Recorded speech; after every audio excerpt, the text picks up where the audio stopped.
আল্লাহর ওলির দরবারে তোমাকে একটু নিয়ে যাব। সাররে সাকতি রহমতুল্লাহি আলাইহির দরবারে নিয়ে যাওয়ার পরে আল্লাহর ওলি ডাক দিয়া কয়, এ মা, আব্দুর রহমান কি তোমার একমাত্র সন্তান, আর কোনো সন্তান নাই? না গো হুজুর, আব্দুর রহমানই আমার একমাত্র সন্তান। আব্দুর রহমান জন্ম হওয়ার পরে আব্দুর রহমানের আব্বা মারা যায়, এই জন্য সন্তানটাকে বুকে আগলায় আমি বেঁচে আছি, অন্যথায় বিবাহ বসে নাই। আল্লাহর ওলি ডাক দিয়া কই, মারে আব্দুর রহমানকে মাদ্রাসায়, হাফিজিয়া মাদ্রাসায় ভর্তি করেছো কি কারণে, উদ্দেশ্য কি? আল্লাহর ওলি গো, আমার সন্তান, একমাত্র সন্তানকে আমি মাদ্রাসায় ভর্তি করেছি, উদ্দেশ্য হলো আমার সন্তান হাফিজ কোরআন হবে, আমার সন্তানের মাথায় পাগড়ি পরানো হবে, হাসরের ময়দানে কঠিন দিনে আমার সন্তানকে আল্লাহ পাক হাফিজের সম্মানে আল্লাহ মুকুট পরাইবেন। আমি মা, হাফিজের মা হওয়ার কারণে আমাকে আল্লাহ নূরের মুকুট পরাইবেন। আমার সন্তানের উসিলা করে আল্লাহ আমাকে জান্নাত দিবেন, আমি হাফিজের মা হয়ে জান্নাতে যাব। আল্লাহর ওলি সাররে সাকতি রহমতুল্লাহি আলাইহি ডাক দিয়া বলে, মা গো, তোমার স্বপ্ন আল্লাহ পাক পূর্ণ করে দিয়েছে।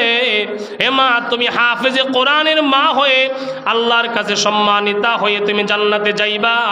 এই উদ্দেশ্যের বদলে আল্লাহ পাক তোমাকে শহীদের মা বানাইয়া জান্নাতের ব্যবস্থা করে দিছে। আব্দুর রহমানের আম্মা ডাক দেয়া কই, হুজুর আমি বুঝলাম না, আমি কেমনে শহীদের মা হলাম? আব্দুর রহমান তো আমার এখনো আছে, কেমনে শহীদের মা হইলাম? আল্লাহর ওলি সাররে সাকতি ডাক দেয়া কই, মারে এমা, আজকে ফজরের নামাজের আগে তোমার সন্তান প্রত্যেক দিন হাবেজ সাহেব হুজুরকে উজুর জন্য পানি বদনা বড়ায়া দেয়।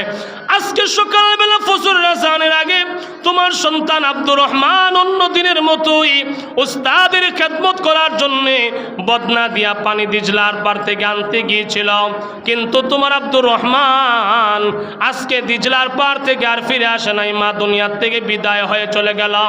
আব্দুর রহমান দিজলা নদীর পানিতে ডুবে গেল। এই কথা শুই না মহিলা আর সবর করতে পারে নাই, ধৈর্য ধরতে পারে নাই। আল্লাহর ওলি সাররে সাকতি রহমতুল্লাহি আলাইহির কাছ থেকে আব্দুর রহমানের মা পাগলের বেশে একটা দৌড় মারল, এক দৌড় দিল, আহির আমার আব্দুর রহমান কই? আমার আব্দুর রহমানকে আমি এক নজর দেখব। হুজুর, আমার আব্দুর রহমানকে ছাড়া আমি কেমনে বাঁচবো?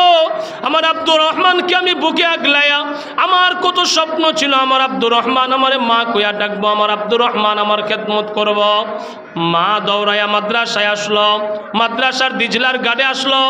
মা গাটে আইসা ছাত্ররা দেখা দিছে, এই গাড় দিয়ে তোমার সন্তান আব্দুর রহমান পিচ্ছিল খায়া নদীতে পড়ে গেল। যেই দিকটা আব্দুর রহমান নদীতে পড়ে গেল, মা এই দিকটা আইসা, এই গাড়ের মধ্যে আইসা মা জোরে জোরে ডাক দেয় আর কয়, আব্দুর রহমান রে বাবা, আয় আয়, তোর মার বুকের আগুন নিবাইয়া দে। মাকে আম্মা কই একটা ডাক দে, বাবা তুই চুপ থাকিস না, আমি মা দিজলার ঘাটে দাঁড়াইয়া তোর জন্য অপেক্ষা করতেছি। মাকে ডাক দেয়। আব্দুর রহমানের মা কয়েকটা ডাক দিয়া কোনো সাড়া পায় না, কি জানলো কি বুঝলো কেউ বলতেই পারে না। আব্দুর রহমানের মা দেরি করতে পারলো না, সবর করতে পারলো না, একটা লাফ দিল দিজলা নদীর মধ্যে। মহিলা একটা লাফ দিয়া পানিতে পড়ে গেল। পানিতে পইরা এই যে ডুব দিল, ছাত্ররা দাঁড়ায় রইল, উস্তাদরা দাঁড়ায় রইল। অল্প কিছুক্ষণ পরে এই মহিলা, বিধবা মহিলা আব্দুর রহমানের মা আব্দুর রহমানকে বুকে জড়াইয়া নদীর পানি থেকে বাইসা উঠছে। উপস্থিত লোকেরা আশ্চর্য হয়ে গেল। সকালে ফজরের আজানের আগে আব্দুর রহমান এই নদীতে পড়ে গেল। ফজরের আজানের আগে পড়ে গেল, প্রায় 2-3 ঘন্টা সময় হয়ে গেল। আব্দুর রহমান পানির নিচে ডুবে গেল। দিজলা নদীর স্রোতের কোনো অভাব নাই, অনেক স্রোত।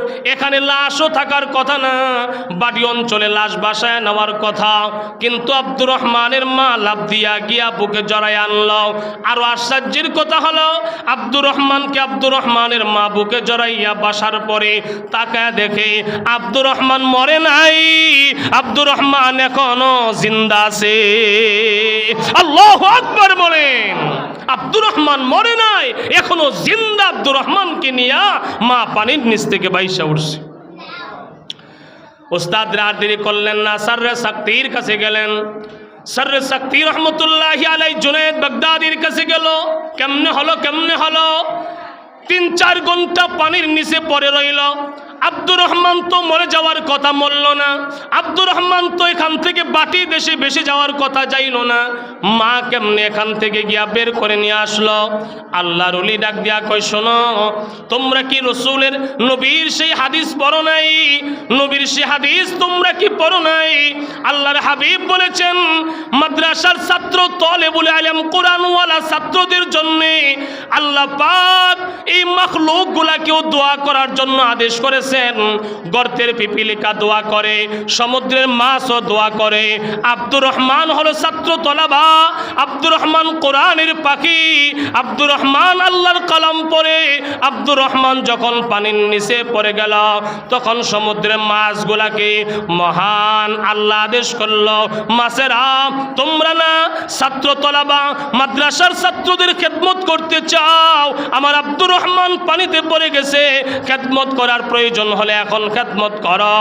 মাছের আইসা আব্দুর রহমানের মুখের মধ্যে শ্বাস দিয়া দিয়া আব্দুর রহমানকে 3 ঘন্টা পানির নিচে জিন্দা রাখছে।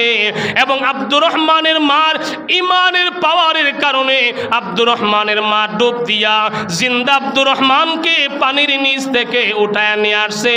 তাইলে আল্লাহর কালাম যারা পড়ে মাদ্রাসার ছাত্ররা, এদের দাম আছে না নাই? আরো জোরে বলেন, আছে না নাই? আল্লাহ রসুল বলেন, খায়রুকুম মান তাআল্লামাল কুরআন ওয়া আল্লামা।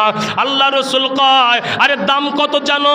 এই দুনিয়ার মধ্যে সবচাইতে শ্রেষ্ঠ হলো যারা মাদ্রাসায় পড়ে এবং যারা মাদ্রাসায় পড়ায়, যারা কোরআন শিখে এবং কোরআন শিখায়, যারা হাদিস শিখে, যারা হাদিস শিখায়, ওরা হলো দুনিয়ার মধ্যে শ্রেষ্ঠ, এরা দুনিয়ার মধ্যে দামি।